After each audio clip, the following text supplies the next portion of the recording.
आपण काय केलं बोर्ड ऑफिस सुद्धा केला आपण नाही आणि त्याच्यात आई वडील नाहीये कारण त्या सध्या आपण जो आहे आपल्याकडे घेतो लेवी आणि त्याचा खर्च त्याचा आता आपण प्रमाण काढलं पाहिजे जितके पैसे येतात त्याच्यापेक्षा जास्तच खर्च होतात म्हणजे आपल्याकडे प्रत्येक बिल आपण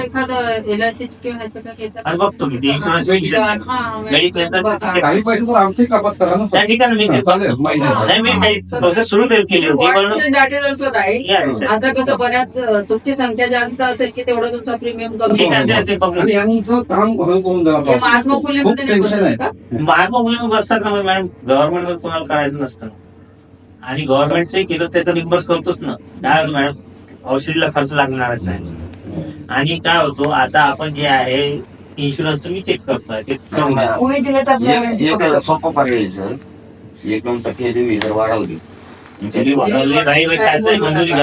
कमी करायला सांगते गप्प बस ते काय बोलणार गेलेच लोक तुमचे समजा मेस ते काय मेस मध्ये बसले जातात मेडिक्लेमचा एक विषय आहे एक बघून घ्या आणि एक महिन्याच्या आतमध्ये जवळपास आता संपवत झालेलं आहे जरी मेडिक्लेम नाही तुझं नाही रिम्बर्स जे आहे एक महिन्याच्या आतमध्ये जवळपास होतच आहे जर कोणाची नाही झालं मला सांगायचं ठीक आहे पण हे दोन्ही हे इन्स्ट्रक्शन रोजच्या रोजी केलेलं आहे 2 नंबर जे आहे कसं आपल्या 4 जिल्ह्यामध्ये मंडळ चालत आहे बरोबर वर्धा भंडारा नागपूर आणि गोंदिया तर कसं आहे आपल्याकडे मोजके 4 दवाखाने आहेत आणि त्याचा जो जैन दवाखाना आहे ना नागपूरचा हिवाळमधला तो नगदी पैसे घेतो म्हणते औषधी पण देत नाही म्हणते असे तक्रारी आहे विषय तुमचा आपले रेट फार कमी आहे ना त्याच्यात जे सगळी जास्त आहे त्याच्याकडून घेतो आपण ठीक आहे सर म्हणजे म्हणतो ते मेडिक्लेम ठीक आहे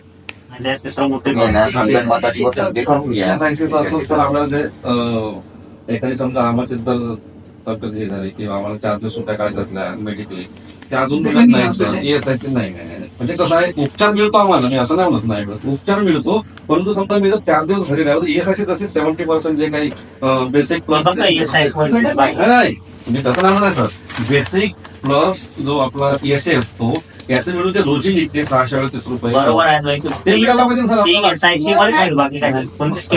सर काय करतो नाही ESIC सध्या बंद ESICचा आता वेगळा विषय चालू नागपूर बोर्डाचा त्यांनी आपल्याकडून पैसे करोड रुपये घेतले बसून त्याच्यावर आपलं कोर्टात केस सुरू आहे म्हणतात ते पण तोपर्यंत सर आम्हाला लावलं ते जुने पैसे घेतात ना ESIC माझा प्रॉब्लेम काय आहे ते जे काल सर्व्हिस नाही त्याचे पैसे घेतात तो कायदा तसं नाही आहे काय आहे समजा आज आपण ESIC लावलं ते 6 पासूनचे पैसे आपल्याकडे वसूल करतात म्हणजे ते पैसे कसे देणार म्हणजे त्या कायद्यातच ती मेन प्रॉब्लेम आहे म्हणजे ज्या कालावधीचे आपण ऑलरेडी लोकांनी मेडिकल पेड केले सर्व पैसा दिलेला आहे ते सर्व रिकव्हरी मारतात ना म्हणून माझा हायकोर्टात त्यांच्यामध्ये मॅटर चालू आहे ना तो विषय तो जातो आपण स्टे घेऊन ठेवलेला आहे नागपूर एक मात्र बोर्ड आहे रिक्त असलेल्या कसं आहे कोणता व्यक्ती कोणत्याही कारणाने काही तक्रार झाली त्याला त्याच्या ठिकाणी दुसरा व्यक्ती टाकला तो व्यक्ती कार्यस्थळामध्ये वेटिंग प्रतीक्षा घेऊन जातो हे त्याला माहित नाही की मी प्रतीक्षा जीवन आहे पण त्याला हे नाही माहित का त्या जागा कुठे रिक्त आहे एखादी माहिती तुम्हाला भेटला सभानोंदीत वगैरे झाली ना किंवा जागा रिक्त झाली तर त्याचं एक मी काय म्हणतो आता जे ऑनलाईनच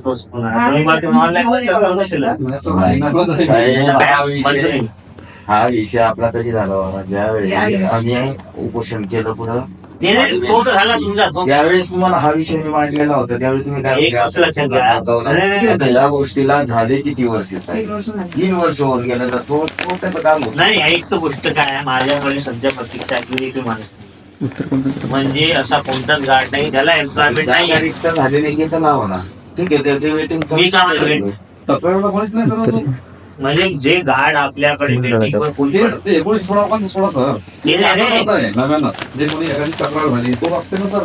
त्यालाही आपण दुसरीकडे बदली देतो रे वेटिंगवर कोणा सांग तू तरी तुझ्याकडे एक तरी एक्झाम्पल आहे का सूचना फॉलो करून लावून टाका याची प्रत्यक्षा नाही मी काय म्हणतो जो आता अनडिसिप्लिन आहे त्याला त्याच्या फेवरेबल साईड थोडी साईडवर देणार आहे म्हणजे मी अनडिसिप्लिन करेल मला तुझी बदली करायची ते तुझ्या हिशोबाने मी अनडिसिप्लिन नाही गोष्ट लक्षात घे प्रश्न हा आहे रिक्त असलेल्या प्रत्येक कार्यक्रमावर रिक्त असलेल्या जागा मागणीनुसार रिक्त मी काय म्हटलं याच्यासाठी मुद्दा मांडला. आता जो रिक्तचा विषय जो येईल आता भरतीमध्ये जे ऑनलाईन प्रोसेस मध्ये त्यावेळेस सुद्धा दानाचा ते दिसतो. कशासाठी मुद्दा मांडला सर मी ते पण सांगतो तुम्हाला स्पष्टीकरण पाहिजे. कार्यस्थळावर रिक्त किती जागा आहे निरीक्षकाला माहिती, तुम्हाला माहित नाही, पोरांकर सरांनाही माहिती नाही.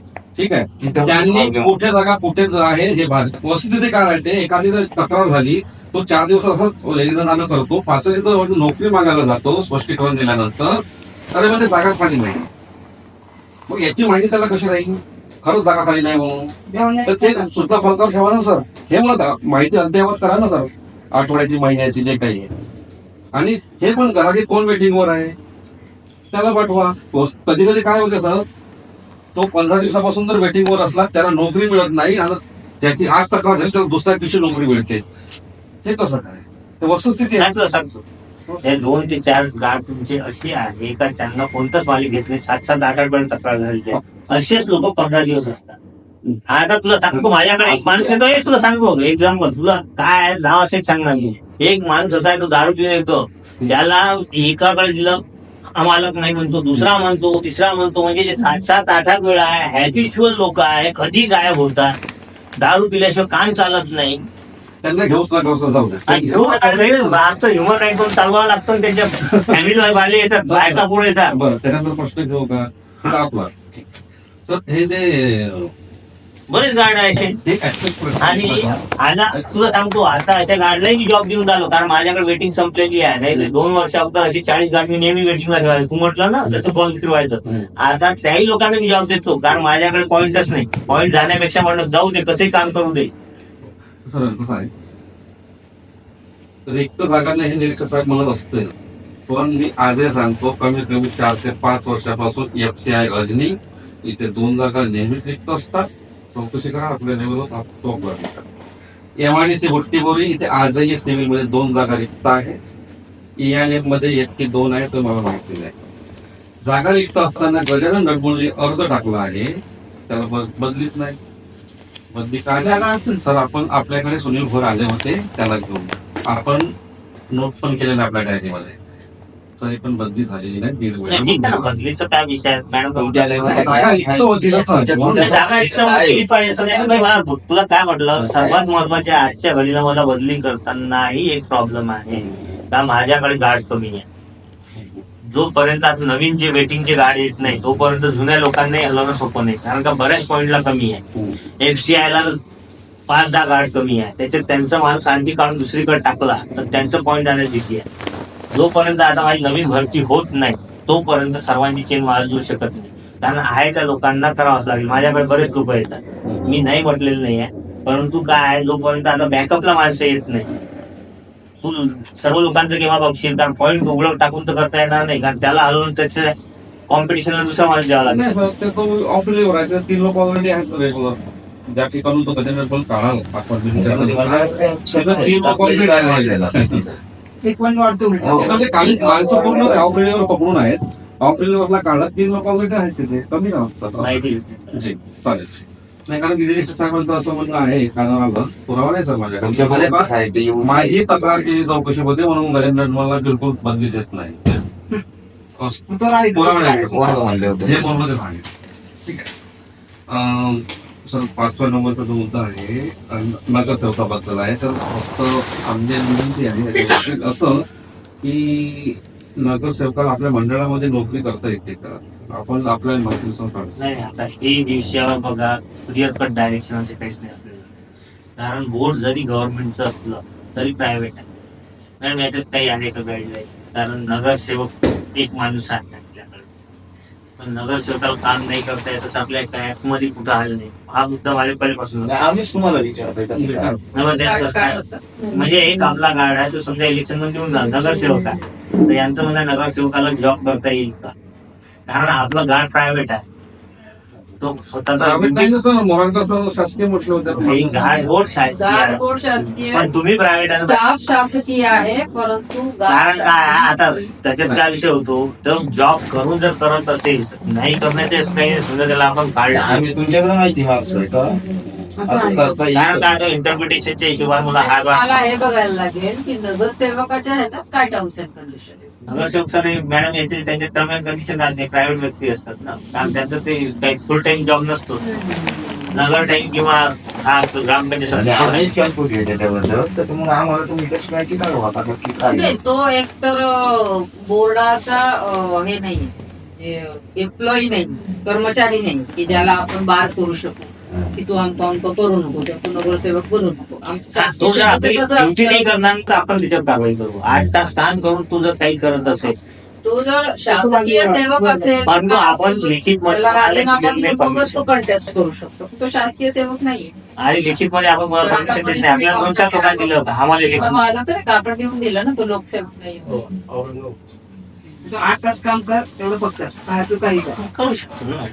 त्याच्या ड्युटी मध्ये त्यांनी करावं ना, त्याची ड्युटी त्यांनी हे म्हणजे करतात. 3 शिफ्ट मध्ये काम करावं. 24 मुळात तास. तो आमच्या करता तुमचे सुरक्षा रक्षक हे लोकसेवक या संज्ञेत येत नाही.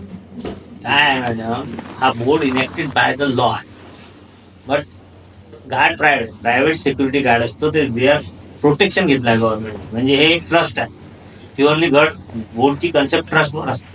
नाही, आम्हाला त्याला ती माहिती- माझ्या मते तरी त्याला तुम्ही नाही म्हणू शकता. म्हणून कारण नाही, he आधीच has to विचारतो do- उलटं तुम्हाला. बरोबर नाही, बोला. नाही हा मलाही माहिती आहे, परंतु मी त्यांच्यावर ऍक्शन बार नाही करू शकत. कारण बार नाही करू शकत. मी याच मताचा आहे म्हणून मी काही केलं नाही. माझे मला आहे, मला 2-4 लोकांत मंजूर हा, लागली तुम्हाला आहे. हे आढळलं ना, तो नगरसेवकगिरीच करत बसतो, तिकडे कामच करत नाही, तर मग सांगा. पुढची म्हणजे election. कसं आहे म्हणणं की त्याचं सहकार्य असते पक्षाचं, त्यालाच राहत होतो, बाकी काही नाही. बरोबर आहे.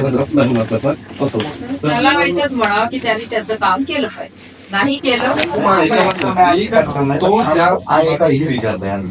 नगरसेवक पदावर जेवढा त्याचा कालावधी आहे तेवढ्या पुन्हा राजीनामा द्यायचा, नंतर त्याला पुन्हा आपण रुजू करून घेऊ अरे भाई, शकतो. असं विषय नाही. कायद्यात प्रोव्हिजन पाहिजे ना.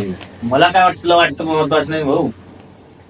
तो लोकसेवक नाही, तुमची सुरक्षा रक्षक आहे. तुम्ही लोक जे आहात, तुम्ही लोकसेवक नाही आहात. आमच्याकडे गाजत झालं परवा, कुठल्या मंडळात होतं ते? Anti corruption. औरंगाबादच्या सुरक्षा रक्षकाला त्या अँटी करप्शननी पकडलं आणि ते त्याला सगळं शासकीय नोकराचे सगळे कायदे लावायला लागले. मंडळाने सांगितलं होतं शासकीय नोकर नाहीये, तुम्ही त्याला खासगी क्रिमिनल सारखं काय वागवायचं ते वागवा. कधी मंडळ उद्या बदली आले देतो त्याच्या प्रशासकीय कारणाचा उल्लेख असतो, पण प्रशासकीय कारण वेगवेगळं असू शकते. तर आमची अशी मागणी आहे की तुम्ही जेव्हा बदली देता तर कोणत्या कारणाने उल्लेख असावा, स्पष्टीकरण म्हणून नाही, उल्लेख या कारणाने केले प्रशासकीय केली मला गव्हर्नमेंट मध्ये प्रशासकीयच असते. प्रशासकीयच असतं. आमच्याकडे मिनिस्टर आले, नाही, आता त्यांना आम्ही आमची बदली कार्यक्रम होती. ठेवला. दुपारी जेवणाचा वेळ, ते आम्ही असे जेवणाचा वेळ नाही म्हणत, आम्ही राखीव वेळ म्हणतो. काय आमची बदली झाली ना, गव्हर्नमेंट प्रशासकीय लिहिते, कारण देत नाही. प्रशासकीय शब्द असतो. काय तर असेल सर विनंती अर्ज वगैरे. नाही, पुढे तेच झालेलं प्रकार नाही मॅडम, तो मुद्दा तक्रार झाल्यास संबंधित आहे. खालचं ना 7 नंबर ना. तेच आता एक प्रकार झाला होता की नाही, संधी आधी कारवाई देण्याची, ती नंतर- संधी द्यायला तेच- तेच. पाहिजे. आता ठीक आहे, प्रिन्सिपल ऑफ बस, ते. आणि त्याच्यामध्ये आता हेच बरेचसे प्रकरण म्हणजे तक्रारीचं असं आहे ते चाललं की हेच मुख्य मार्ग आहे. सगळं. तेच म्हणून याच्यातून म्हणजे वेगवेगळ्या भावावरून मी ते केलं होतं. जर लगेच कारवाई केली जाते ते याच्यात प्रकरण दिसते की आधी कारवाई नंतर कारणे तुला दाखवा. सांगितलं ना, नाही विषय काय नाही, असतो? याच्यानुसार बोलणार सर मी, ठीक आहे. त्याचं नाही आहे. आता मुख्य मालकाचे काही लोक जे असतात, तोच मुद्दा आहे मॅडम, झालेलाच मुद्दा आहे. कारण आपण जर प्रत्येक जागी जर रेट बुक केलं ना, मुख्य मालक तुम्ही सोडूनच जातील. तुम्हाला मी पहिलेच म्हणतो, मी सर्व गार्डला ठरलेल्या एकच सांगतो, आमचं काय म्हणणं आहे, त्याची बाब- एक लक्षात घ्या साहेब, त्याच्यावर शांती नाही कार्यवाही करा. तुम्ही तिथं राहत नाही. आता माझं मी म्हणतो, मी ट्रेनिंग नागपूर बोर्ड सर्वात जास्त रेग्युलरली घेतो. ट्रेनिंग मध्ये मी हेच सांगतो का उद्या चालून माझ्यासाठी मला बोर्ड टिकवायचं नाहीये. 3200 जे 2000 गार्ड झाले, लोया साहेबाला काही प्रॉफिटने लॉस नाही. परंतु तुम्ही प्रॉपर ड्युटी केली नाही, जर पॉईंट गेला तर एकासोबत 20 लोक खाली होते. पशुवैद्यकीयचं गेलं. अहो, सगळं खरं आहे साहेब, पण त्याला संधी मागू द्या. आमचं हे म्हणणं आहे. अरे भाई, मला सर्वांना देतो ना. माझं कोणतं वैयक्तिक आहे? 3200 गार्ड म्हणून मी पुन्हा नाव तरी ओळखतो का? पण सगळं पुढच्या मुद्द्यावर जाऊ. करताय. नागपूर जिल्हा सुरक्षा रक्षक मंडळातील नोंदणीकृत सुरक्षा हा, मॅडम, तो रक्षकांची एक अध्यक्ष नोंदणीकृत म्हणून असलेल्या पत्रव्यवहार केला होता तरी माणुसकीचा एक फसवणूक करण्याचा पत्रसंस्थेचा. प्रकार सुरू आहे. हा, आणि सुरक्षा रक्षक आपल्या मंडळाचे असल्यामुळे तो प्रश्न म्हणजे आपल्याकडे मांडला होता.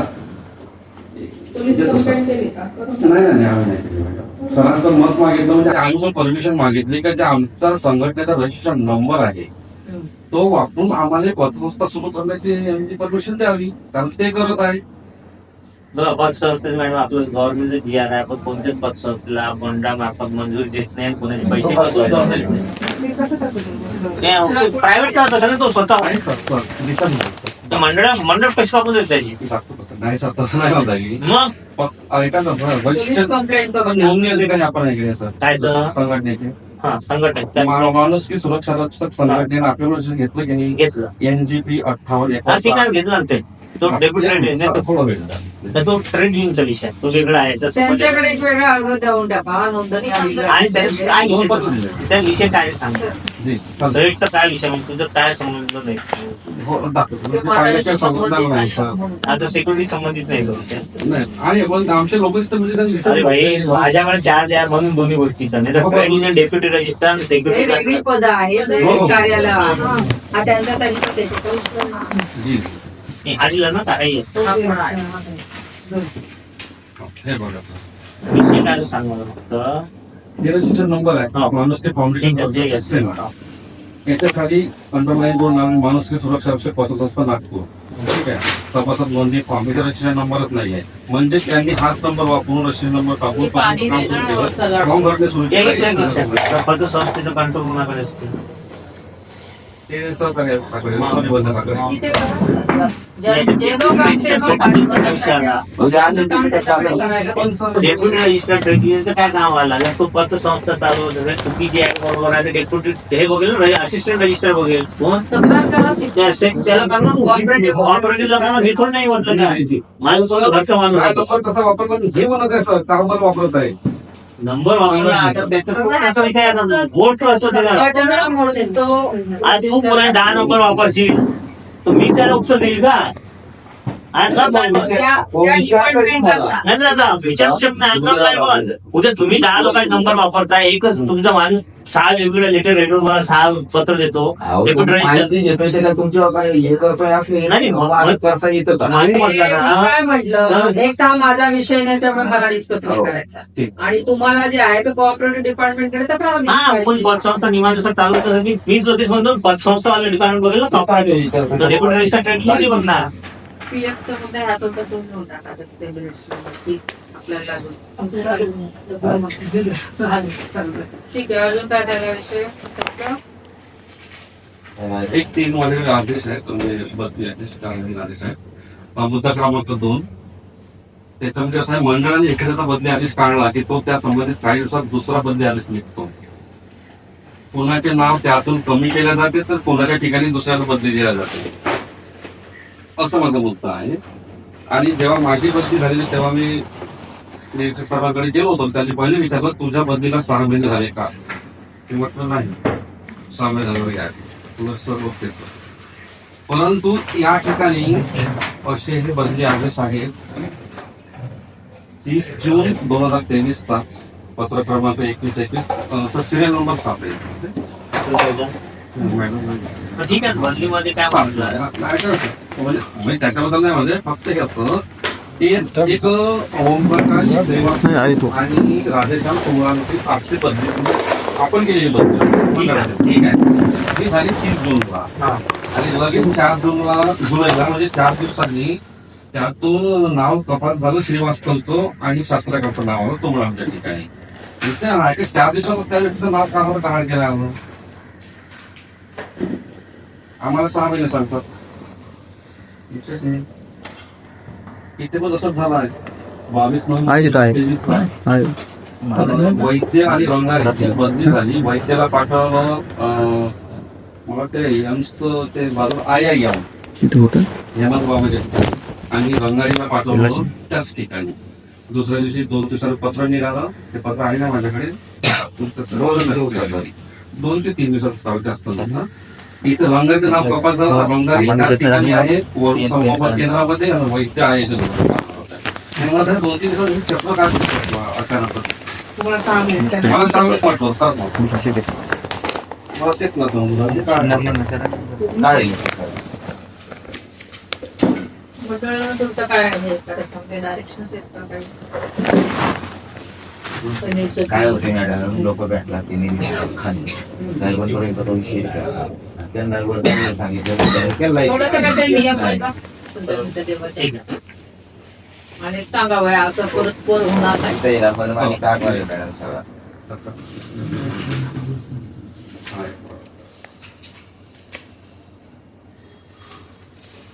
तो बोलो 4 बजे आ जाओ, कहीं जाके 4 बजे आ जाओ. मुद्दा क्रमांक 3 आहे. तक्रारकर्ता सुरक्षाधिकाऱ्यांना दुसऱ्या आस्थापनेत बदली तर दोषींना त्याच आस्थापनेत बदली दिली त्यांनी कशाने कोण तक्रार नोंदवणार असा प्रश्न मांडलेला आहे. कॉम्पिटिशन होऊन जातं. रिपेशन होऊन राहिलं पण म्हणजे आधी डॉक्युमेंट इथे जोडलेले आहेत सर. रवींद्र कदम, सुमित्राव, पंकज कुके. तेच म्हटलेलं आहे. आता तूही म्हणतो त्याची सर्वच गाठ चांगली असतील, हे बरोबर नाही आहे. आणि कारण काय तो वैयक्तिक कुणाचा विषय नसतो. 3200 मधून बड्या मुश्किलनं 50 ते 100 लोकांच्याच का बदल्या होता. सर हे सर लक्षात घ्या. हे प्रत्येक ठिकाणी लॉजिक लागून नसतं. 19 पासून तर मी तुम्हाला सर सिरियल नंबर देतो आहे 50 पर्यंत. 19 पासून 50 पर्यंत पेमेंट स्लिप आपण लावलेले आहे. इथे आहे विवेक मोन, हे अटेंडन्सच्या कॉप्या आहेत म्हणजे हजेरीपत्राच्या सह्या केलेल्या शिफ्ट वाईज. आणि याच्यात विवेक मोनच्या 70 ड्युट्या होत्या, 2 ड्युट्या जास्त आहेत चेक करू शकता. अशोक यादव याच्या ड्युट्या झाल्या होत्या 20, त्याला 28 ड्युट्या लावल्या. कोण लावतो? आणि एवढा जर शिकला सवाला सुपरवायझर नसेल तर त्या सुपरवायझर अधिकारच काय आहे? 8 ड्युट्या अचानक चुकी तर मागत नाही ना, 1-2 लागू शकते. 8 ड्युट्या पूर्ण पुरावा आहे. चेक करू शकता, ओरिजिनल कॉपी मागू शकता. अशा सुपरवायझरची तक्रार केली या 3 लोकांनी तर त्यांना आस्थापनेच्या बाहेर आणि त्याला त्याच डिपार्टमेंटच्या त्या दुसऱ्या विभागामध्ये त्या मागे त्याचे कसं काय शक्य असं? अशा कोण तक्रार करणार?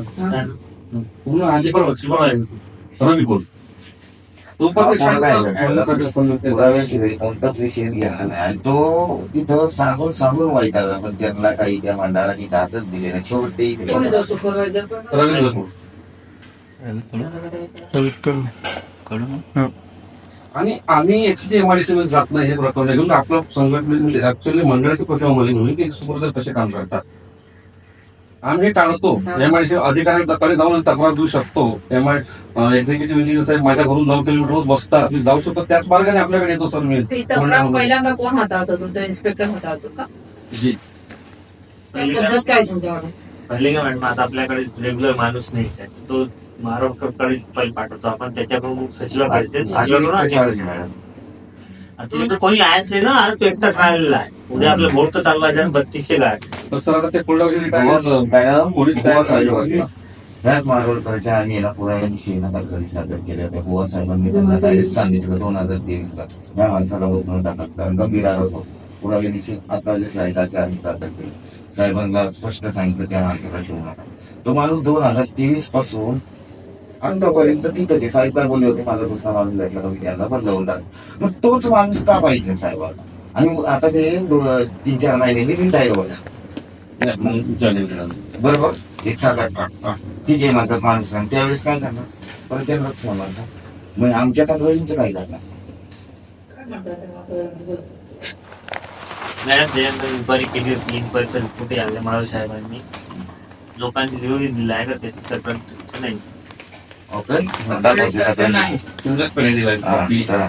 हे त्यांचंच पत्र आहे. यांनी राजीनामा देऊन सुद्धा तो त्यांनी स्वीकारला स्वीकारला आहे. माझ्या अनेक संघटनांनी